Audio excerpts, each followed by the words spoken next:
A Loss of Innocence by Cam Fisher on the Vietnam War. In 1955, Communist Northern Vietnam was fighting against the Southern Democratic Vietnam, or Viet Cong. The war lasted from 1955 to 1975. I watched an interview online with a Vietnam veteran named John Hugh O'Connor. He talked about a lot of stories that he experienced in Vietnam, and I picked out some of the ones that I thought connected to having a loss of innocence, like we read about in The Things They Carried by Tim O'Brien. He talked about how the first time he got to Vietnam, he walked out of the plane and they all lined up on the airstrip, and a guy shot a dog, or a guard shot a dog right behind them, and that was just kind of like his first surprise, like, welcome to the war zone. And it's kind of weird because he killed a dog, which was just so innocent, like it hadn't done anything, but it just kind of showed how there's this loss of innocence in Vietnam that you just have to accept and move on from. And he was talking about how they were going out on a scouting mission and he was leading the whole platoon, and he almost stepped on a landmine and almost like killed everyone, and everyone else kind of shrugged it off, and he was really sorry, but they just kind of acted like, oh, it wasn't your fault, whatever, it's fine. But he was just kind of like, no, that doesn't happen, that's not normal. Like, that shouldn't just be something that you shrug off, because he still had that innocence that he had in the United States, and they had lost it already because they had been in the Vietnam War longer than him. And he was also talking about how he got moved to a different position where you didn't have to do any killing or anything, but he talked about how what he was doing before, you would basically just find a village and you'd have to make contact right away and go destroy it, and he didn't like doing that because that took away the innocence that he had, but he didn't want to lose it. I don't think anyone would. And he got a position where he didn't have to do that, so he was happy with that. And then I watched a documentary by the BBC on the Vietnam War, and they talked about how when the Viet Cong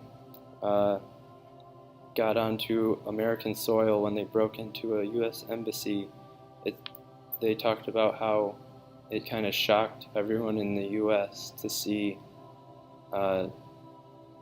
Viet Cong like on their territory. Like, they didn't really defeat us, but they like got past our defense and what was supposed to be our safeguard, and they got through that. And I just kind of thought about how it kind of showed how crazy war was in Vietnam, and how everyone was just so shocked about it in the U.S. because of that innocence that they had. But in the war zone in Vietnam, like, that was probably pretty normal and not that big of a deal, but there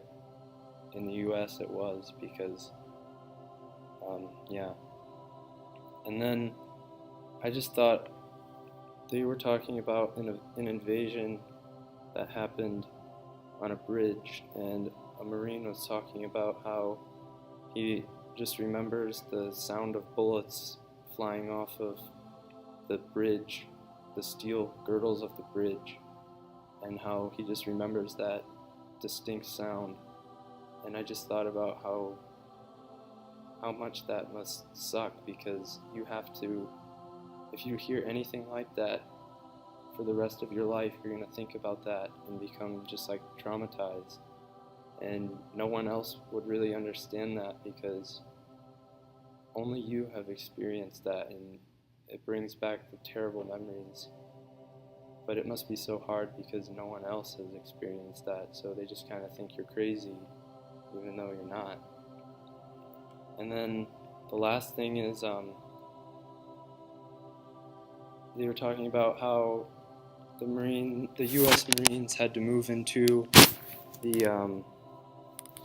an urban area, and how they had never really fought there. And I just thought that it was interesting because they just got sent wherever they were told, and they didn't really get to make any choices, but I'm sure they didn't want to at all. But the people that made the decision that they had to go there had no idea what that was going to be like for them, because they hadn't experienced the war like the Marines did, and they knew that it wasn't going to end well, and it didn't. I read an article, Robert Stone, he suggested that a lot of the cultural movements in the United States kind of fed into a loss of innocence, kind of like how Ted Lavender had drugs, and how in the United States that was probably looked at as like a bad thing, like, oh, you do drugs, that's bad. But in Vietnam, like, no one really cared. There's just like this loss of innocence because it's not really that bad, because everyone understands that it's a coping mechanism for you and that it really doesn't matter, and no one really cares there either, because who really cares about if drugs are bad or whatever, because everything's bad there. They're in their own separate little world. And then there was a quote in that article as well where someone talked about how whatever you would do, you just kind of pass off the blame to someone else, and that just seems so wrong, because we kind of do it here in a normal life in the U.S., or we call it normal, but then there it's probably just normal because of how crazy everything is. And then there was another quote that said, "The world I had anticipated as a child, daydreamed about and planned adventures in, simply disappeared before I could get to it." And I thought that was really interesting because it shows how war can take that innocence away from you, but it can also affect the rest of your life, because as a child you have this intense sense of innocence, but then as you grow up you realize all of the obstacles in the way of all the imagination and curiosity that you had as a child. And once you go to war, then it just takes everything away, and you just have no hope left, because you don't see really any point in becoming a firefighter and saving people, and I want to be a doctor and do this, because once you go to war, you just see all the terrible stuff, and you have to do terrible things and think terrible things, and it makes you just like not really care about life and just kind of question everything. And then in The Things They Carried, the book we read by Tim O'Brien, there's a quote on page 214 that said, "For the rest of the day there was still that sickness inside me, but it wasn't the old man's corpse so much. It was that awesome act of greeting the dead."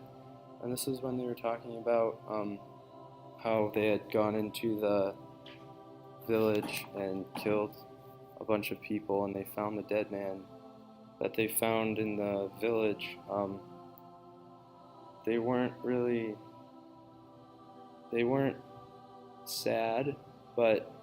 he felt something terrible inside of him, and it wasn't really seeing the dead man, but it was just like the act of pretending that he wasn't dead and just like kind of playing with him and brushing everything off. And I thought that was just insane because they had to lose this sense of innocence where normally someone would die and you think it's terrible and you spend all this time mourning over them. But in Vietnam, you just had to brush everything off and just kind of create terrible jokes and stuff, but that's the only way you can cope with stuff and stay sane. And then Mitchell Sanders called Vietnam the Garden of Evil, and that every sin there is really fresh and original. And I thought that was interesting because he was talking about how in Vietnam it's like a completely different world than in the US, and over there you just have to like forget everything you knew back in the US, and it's like a whole different world, and once you go to that new world you can never really come back because it just changes your life so much. And then also the scene where they were shooting at the baby buffalo, I just thought that it's just like a little baby buffalo and they just kind of tortured it, but it was like a leveling of sorts because Ted Lavender had died, so they felt like they had to kill something else to level out the pain that they had for losing Ted, and they didn't want to like cry over him or anything because that would just ruin everything, so they killed something else in order to balance out the pain that they were feeling. And then overall, I kept thinking about this over this whole unit, that it's impossible really to understand a war veteran and what his feelings are because he's experienced something from a completely different world that you will never know unless you experience it yourself. And we can only imagine what it's like, but even imagining that is not close to the real thing. And also that war can change your life in the future, but it can also